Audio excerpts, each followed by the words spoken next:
You are listening to The Briefing, first broadcast on the 10th of February 2025 on Monocle Radio.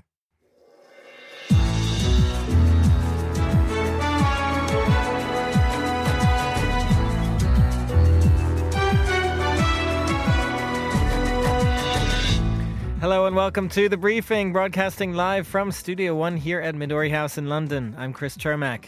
Coming up on today's programme. I think it's important to regulate AI, but it's important to get the regulations right. And when that's hard when the technology itself is not fully understood and it's so fast moving. Tech CEOs are being hosted by Emmanuel Macron in Paris. We'll ask who holds the power in that relationship. From France to Poland, which is hoping to shift Europe's policy towards Eastern priorities. And after that, we'll look at the state of US-Japanese relations with a surprisingly warm summit between Trump and Shigeru Ishiba. We'll check in on Kosovo's weekend elections and finally a bit of Brazilian culture from Fernando Augusto Pacheco. Yes, indeed, Chris. Today I'll be talking about how Brazil will have to choose between the Oscars or samba. That's a very difficult decision, Faye. All that right here on The Briefing with me, Chris Chermak.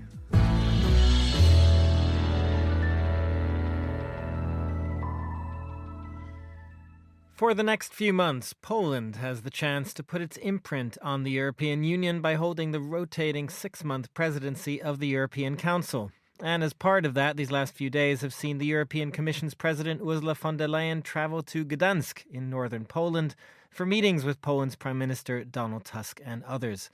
Well, joining me now is Mateusz Mazzini, writer-at-large at Gazeta Wyborcza and lecturer in journalism at Collegium Civitas in Warsaw.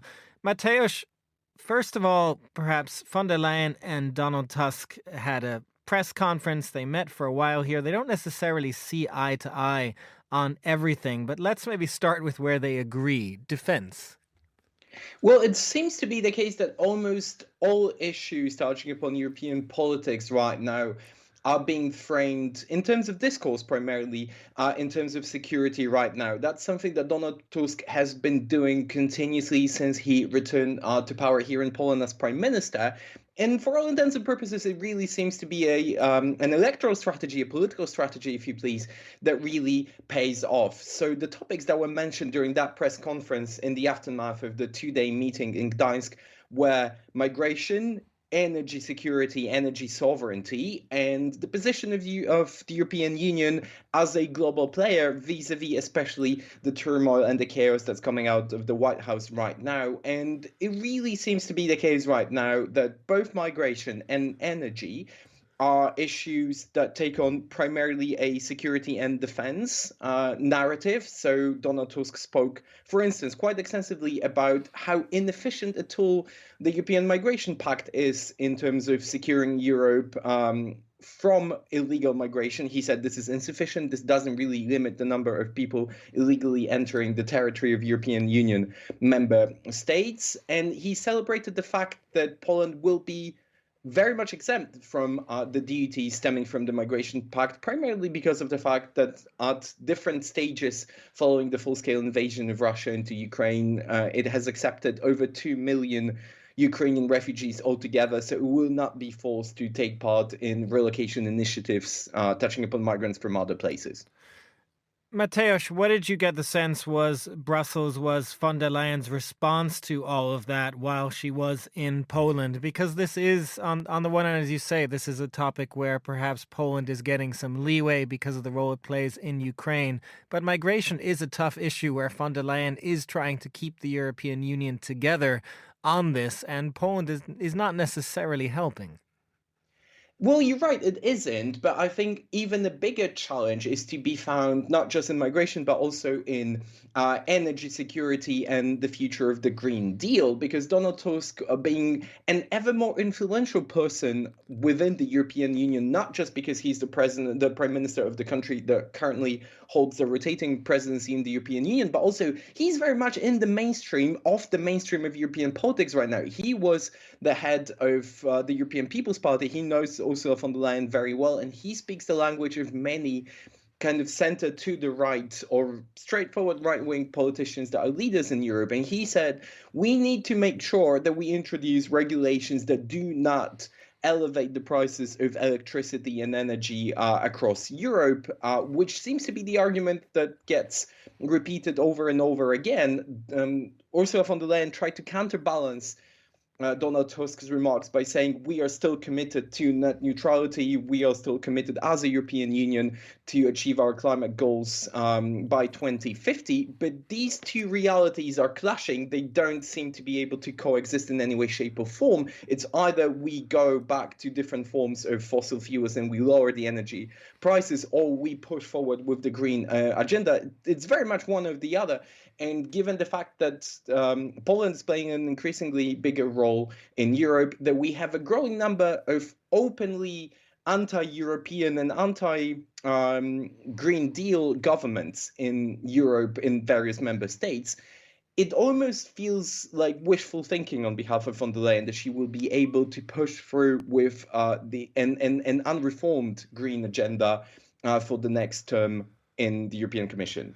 Mateusz, you did allude also to the U.S. relationship, and U.S. Vice President JD Vance is in Europe at the moment. He's in Paris for the AI summit, which we will be talking about later on in this show. But how did that factor into this meeting between von der Leyen and Tusk as well? What do they see as the future of the U.S.-European relationship? So Ursula von der Leyen has been repeating constantly that Europe will remain competitive, that Europe will drop some of its red tape and regulation, especially in the tech industry, to maintain some of the brightest inventions and brightest minds here in Europe, rather than let them escape to the United States because of more lax regulations in the tech sector. But curiously enough, Donald Tusk is quite cautious in terms of warning against Trump. So he's been saying for quite some time right now that there's nothing to worry about for Europe in terms of a potential trade war, that we shouldn't panic, that we should continue to do what we do best, which is maintaining the unity of Europe and sort of doing things the European way, which he hasn't really specified what it means. But there is a curious coincidence here to be mentioned, I think, that just this morning, as you've mentioned, JD Vance was embarking on his trip to Europe, to Paris, to take part in the AI summit. Donald Tusk announced here domestically that the CEOs of both Google and Microsoft will come to Poland on a business trip. Details of that remain unknown yet, but he seems to be convinced that he will be able to attract more investment from the tech sector, and that he, not just as a prime minister of a European Union member state, but primarily a prime minister of Poland, will be able to have a more successful transactional relationship with the Trump administration. Interesting that Tusk is trying to get in on the action there. Mateusz, one other aspect that you kind of touched on as well of this is, I guess, Tusk's role in how he is balancing the sort of anti-European voices, the sort of more far-right voices within Europe. You talked about the Green New Deal and that he's sort of opposing that, migration as well. Where do you get the sense that Tusk is positioning himself right now? Because, as you say, he does have perhaps a little bit of an ear to Europe with a number of far-right governments emerging in different countries. So perhaps he's sort of where things are at the moment, not necessarily just in terms of sort of East-West relations, but also sort of conservative and far-right relations.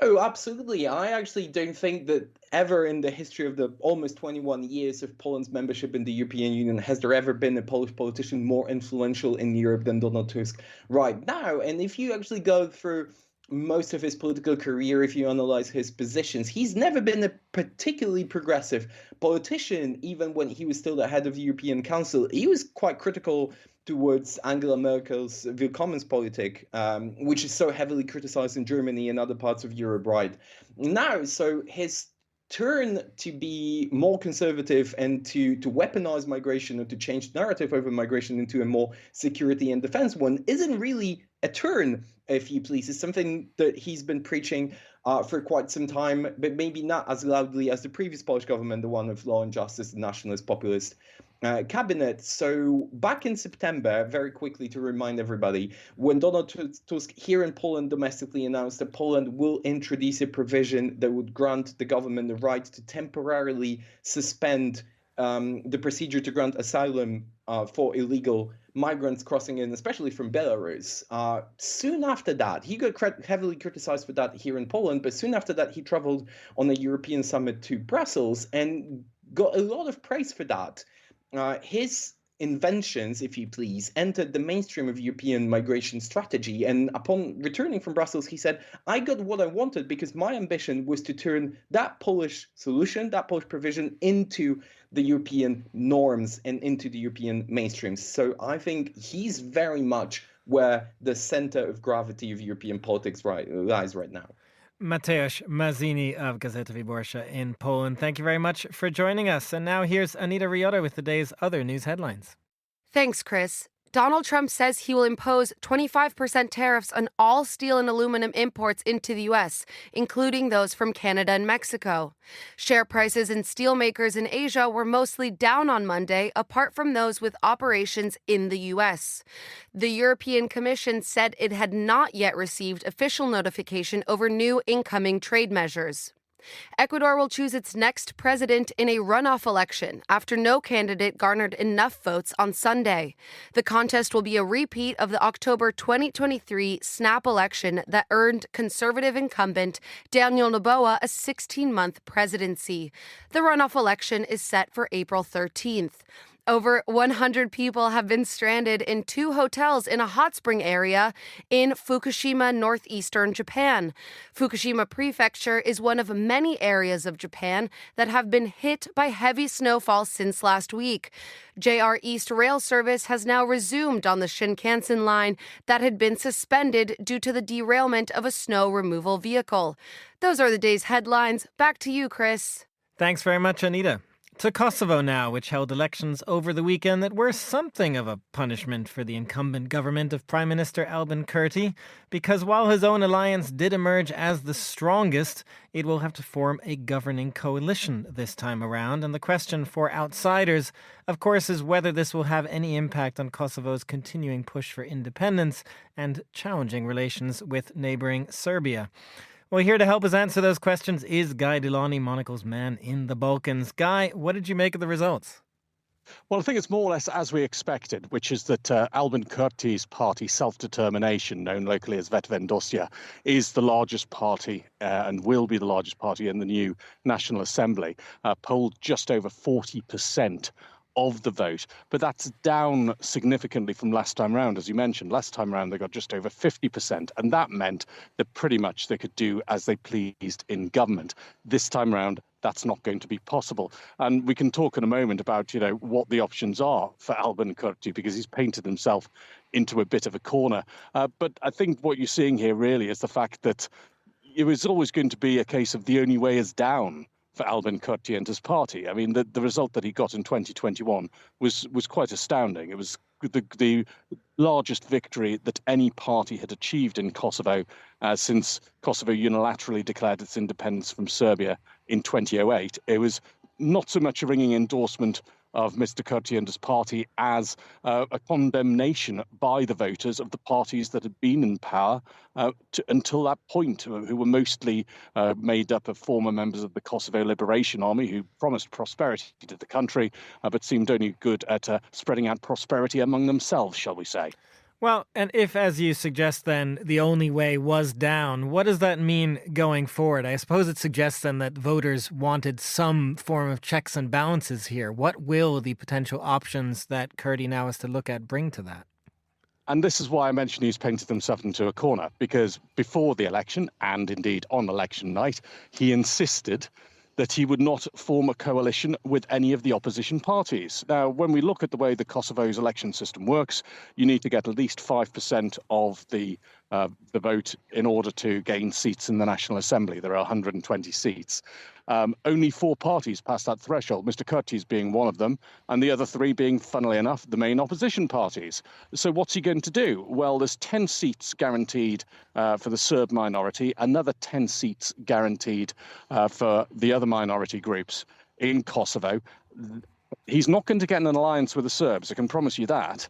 And in terms of cobbling together something from the other minority groups, that looks a very tall order in terms of making the numbers work. So it's pretty difficult for Albin Kurti to work anything out. On the other hand, what do you do if you're the opposition parties now, the PDK, the LDK, and the AAK? I know that's a lot of alphabet soup, really, Chris, but, all boils down to what sort of legitimacy do they have? If Mr. Kurti and his party got more than 40%, and the largest of those parties gained 22% of the vote, how are you going to persuade the people that you have a mandate to govern? And what does that then mean going forward for relations with Serbia in particular? Even if he doesn't go with the sort of more pro-Serbian party here, what do the other parties necessarily bring to that? Because at the same time as well, in this election, it should be said, if I understand this correctly, it wasn't really Kurti's nationalism that led to this check and balances approach. It was more upset with, people upset with a bit of the domestic situation. Well, absolutely. Kosovo, by some measures, by one of the recent World Bank surveys, is the poorest country in Europe. GDP per capita is lower than 6,000 euros per person per year, and 20% of the people live in poverty. Tens of thousands of people from Kosovo leave every year in search of a better life. And it was quite funny to see that the electorate was supposedly 2 million people for the election, bearing in mind that only 1.5 million currently live in Kosovo. That's the sort of situation you're looking at. People would see a brighter future outside of Kosovo than they do inside. That was why they were willing to give Mr. Kurti and his party a try in the first place, because the other parties, in particular the PDK and the LDK, had failed as far as the people of Kosovo were concerned. So they weren't electing him to antagonize Serbia and make life difficult for Kosovo's Serb minority, mostly in the north of Kosovo. They were electing him to make things better for people in Kosovo so they could see a future there for themselves and for their children. Now, clearly, a proportion of the electorate don't feel that he's done that. And he's also, at the same time, antagonized Kosovo's biggest international partners, the US and the European Union, in the way that he's approached relations with Serbia, and most crucially, with the Serb minority, doing things like abolishing use of the Serbian currency, closing institutions that were used by Serb minority people, including healthcare centers, post offices, and banks. That has all gone down very badly indeed with the US and the European Union, with Donald Trump's new envoy to the region saying that the entire international community was united against Mr. Kurti. That was an extraordinary intervention, really, of the kind you would expect from somebody working for Mr. Trump, but it may have gained ears within Kosovo. Guy Delany, Monocle's correspondent in the Balkans, thank you very much for joining us. This is The Briefing.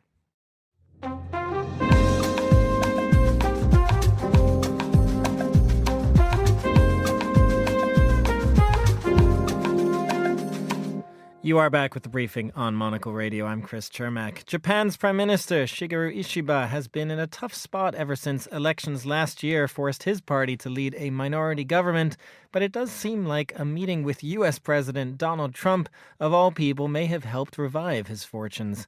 At a time when Trump has targeted many other allies, particularly over trade, a visit by Ishiba to the White House on Friday went surprisingly well and has even led to something of a bump in Ishiba's polling numbers.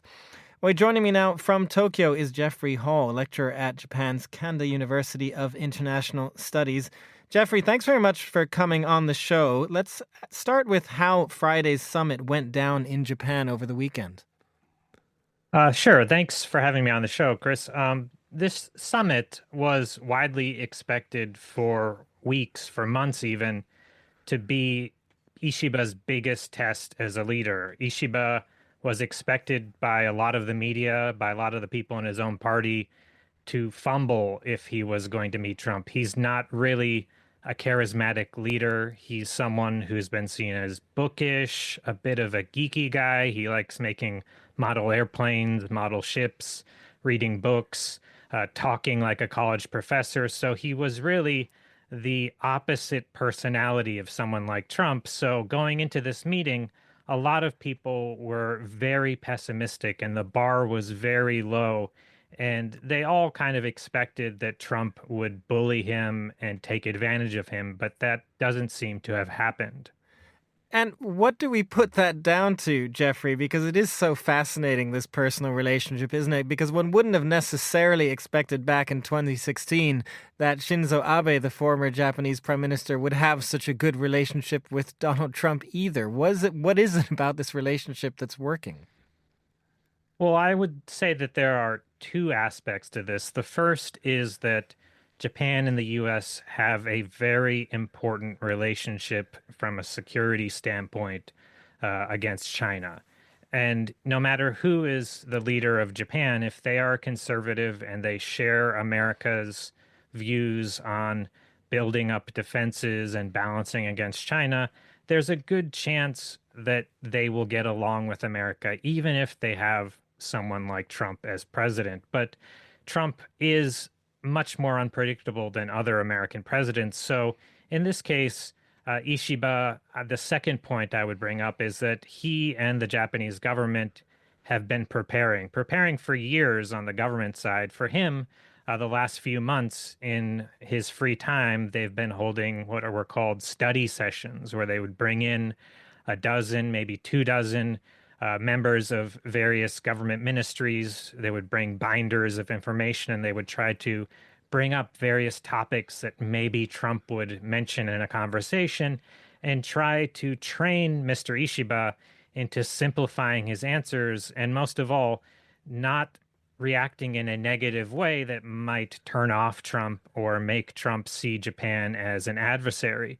So a lot of retraining Ishiba in the way that he speaks to be someone who can communicate with Trump. And they did this as well back in the day with Abe. Abe also took a lot of effort at trying to communicate things in a direct and simple way that a businessman like Trump would understand and get. He wants things straight to the point. Well, Japan is going to get it straight to the point.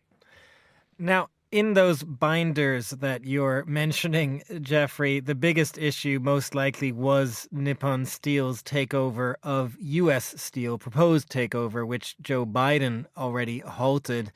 Donald Trump has now promised a major investment from Nippon Steel in U.S. Steel. What is the latest on that from your perspective? Well, this is a great mystery at this point.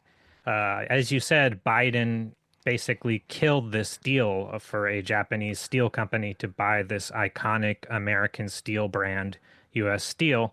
And so right now, the door seems to be opening to something that could look like a purchase, but they don't want to call it a purchase.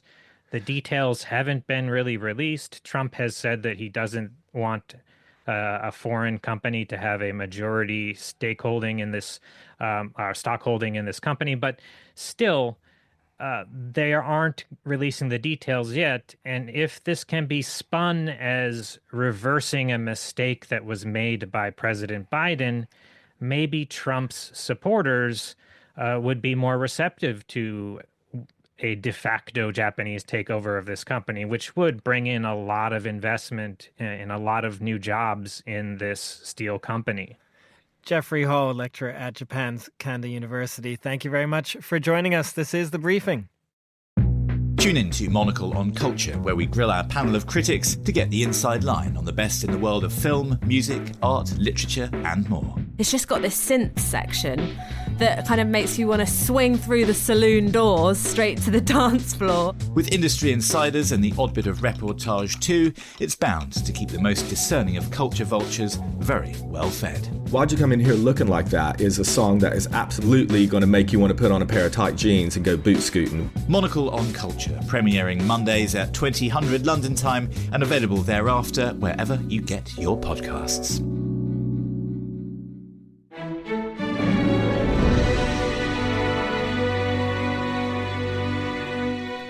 This is The Briefing. I'm Chris Chermak. French President Emmanuel Macron and US Vice President JD Vance are the headliners today for an AI summit that is hosted in Paris, bringing tech CEOs, government regulators, and others together to figure out how artificial intelligence can work best for our societies. Well, joining me now is Bhargav Srinivasa Desikan, a research consultant for University of Cambridge and Stanford University on AI and society, which is perfect for this segment. Bhargav, tech CEOs are going into this with a pretty strong position right now, aren't they? Yeah, thanks for having me. Yes, they are going with a strong position. You can imagine that in some sense, it's a matter of life or death for them. The extent of regulations or government action can really decide the direction of things. It can decide the directions of things, but to this point, right at the moment, it does feel like tech CEOs are the ones deciding the direction of things, are they not? Or do you get the sense that government regulators are going to be fighting back at a summit like this? No, sadly, I don't expect them to be fighting back at the moment, at least. You are right that they are more or less controlling the narrative. And that's really worrying. We don't really have a democratic discussion on the direction of technologies. We're just handed them and then told this is the way forward. And Emmanuel Macron and JD Vance are the headliners here. What do you get the sense is their approach? They will presumably be trying to present a united front, but do they actually have a common approach to this? Well, there is a geopolitical kind of lens to this, right? You have most of the largest tech companies all based in the US. And while France does have Mistral and, investments for more AI, there is going to be a kind of, let's just say that JD Vance would not want EU regulation to come in the way of American tech growth.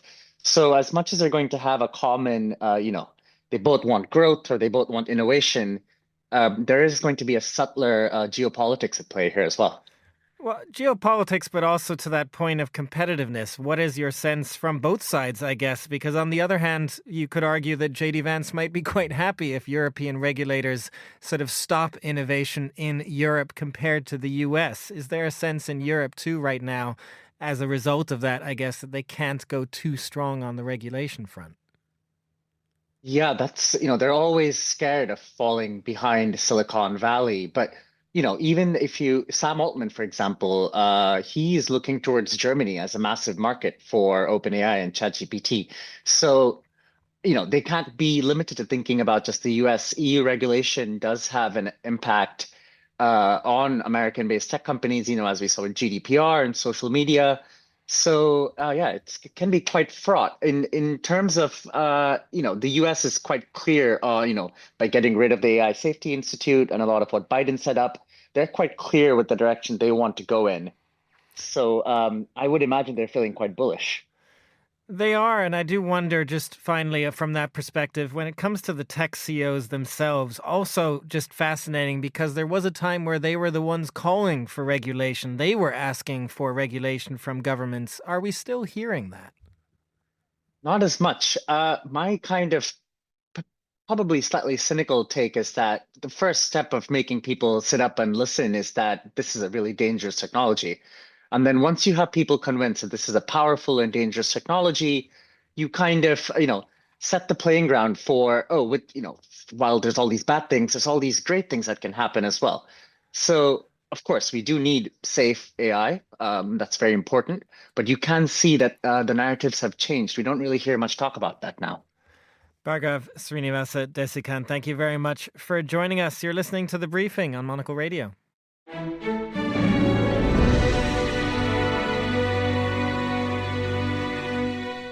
And finally, on today's briefing, it is time for something of a culture roundup with a Brazilian flair, because with me now is our senior correspondent, Fernando Augusto Pacheco. Hello, Fernando. Hello, pleasure to be here. You have a Brazilian, as I say, show for us a little bit for the end here. And we're going to start with news about the Oscars and how they are going to be shown in Brazil, because this is, as you mentioned at the top of the show, Oscars or samba? They are, you have to decide, Chris, And this is a big story, actually, in Brazil. First of all, our big broadcaster, Globo, was not even going to showcase the Oscars on TV, because they did for a few years, but to be honest, the ratings were not very high, and it's expensive to buy the rights for the Oscars as well. So only if you have pay TV in Brazil, then of course. But of course, after I'm Still Here being nominated for 3 awards, the Brazilian film with Fernanda Torres, including Best Picture. So this is a very special moment for Brazilian cinema. So they bought the rights last minute. They will show the Oscars live, But the thing is, it's going to be at the same time as the live samba parade from the samba schools in Rio, which is a traditional thing that's on TV. And you know what? They're going to prioritize the Oscars. They're going to prioritize the Oscars, which means that the samba will be shown on a delay. Yes, on a delay, but there's one exception. And, I've got to be fair here. Online, will you have the option to see both? No, in Rio, if you are in Rio, the priority will be the samba schools, because otherwise it will be a national scandal. But if you're in any other state, you're going to be able to see the Oscars. So there's quite a little dispute going on there between the Oscars and the samba schools. Oh, the national scandals of Brazil. Incredible. But I do have to just to stick on that for a moment, Faye. It was fascinating, again, when Fernanda Torres first came up, and I think it was the Golden Globes where she won. I mean, it showed how much importance Brazil attaches to this. You said at that time it was like the World Cup for Brazil. Is that what the Oscars are going to be this time? Will everyone tune in because, they're hoping this will be a Brazilian victory? You know what? And people will be in the streets anyway, dancing samba. So imagine if Fernanda Torres wins, or the film win Best Picture or Best Foreign Language Film. It will be a massive celebration. Yes, it is a World Cup feel, but it's not just the World Cup feel. You look at the numbers. I'm Still Here is already the 5th most profitable Brazilian film ever, and it's still on the screens. It's still topping the charts in the box office. So I'm sure it will be like, I don't know, could be number one. I don't know. And it's coming out in the UK this week, so there is that as well. But Fernando, you also, I understand, have a new personal favorite for Best Picture. Well, Anora. I think Anora is an excellent film, and it's not just my favorite. I think people were thinking The Brutalist was the favorite to win. Now I'm not too sure, because Anora won the Producer Guild Awards and the Director Guild Awards. They're incredibly important. So just so you have an idea, the Producer Guild Awards, since 2009, they've been the same Best Picture at the Oscars, except for 3 times. So it's really, Anora is the favorite. We can't really escape from it. It's an excellent film. Well, let's move on to one other bit of news, Fernanda, from Brazil, because you have news from the world of telenovelas. Which is always a very interesting word to look out for. Of course, Cris in Brasil Globo is the main TV channel. They are the one who makes our very famous telenovelas. Brazilians still love it, Of course, they had to change and adapt. So, for example, Globo took a lot of lessons from Netflix series. So the soap operas, they're a little bit faster now. They're like, shorter cuts, They have more drama, even more drama. Yes, but now the only problem with that, now they're sounding and looking a little bit different. So, for example, the current soap opera, The Globo, is not doing very well in the ratings. It's still the most watched TV program in Brazil, but not as good as the previous ones. And one of the reasons is, I think, perhaps Globo is moving too much to Netflix. They have to remember that there's a reason why Brazilians like telenovela, because of the dramas, the revenge, the high levels of campiness. And someone actually is doing well. Believe it or not, HBO Max, they just released a week ago their first telenovela. It's called Beleza Fatal, or Scars of Beauty. And they learned that Brazilians love a good, soapy, delicious telenovela. I have a clip for you. Would you like to listen? Let's have a listen. Você já ouviu falar na Casa dos 5? Não posso ter sucessor fraco como você. Filhote, minha personal media, Júlia. Muito prazer. So who killed who slept with who? Well, what happened in that So segment? many people are dying, by the way. There's a villain there called Lola. She's the owner of a plastic surgery clinic, but she's terrible, actually. But she's being very well played by Camila Pitanga. And in this clip, someone was being blackmailed, was an executive from a very high company. Apparently, he was in a video with a dominatrix, and somebody's saying, I will release this video if you don't do what I want. That's the kind of telenovela I would like to watch. That's what we want to see. Fernando Augusto Pacheco of Monocle, thank you very much for joining us. That's all the time we have for this edition of The Briefing. It was produced by Tom Webb. Our researcher was Maisie Ringer, and our studio manager was Lily Austin. The Briefing is back tomorrow at the same time. I'm Chris Chermak. Goodbye, and thanks for listening.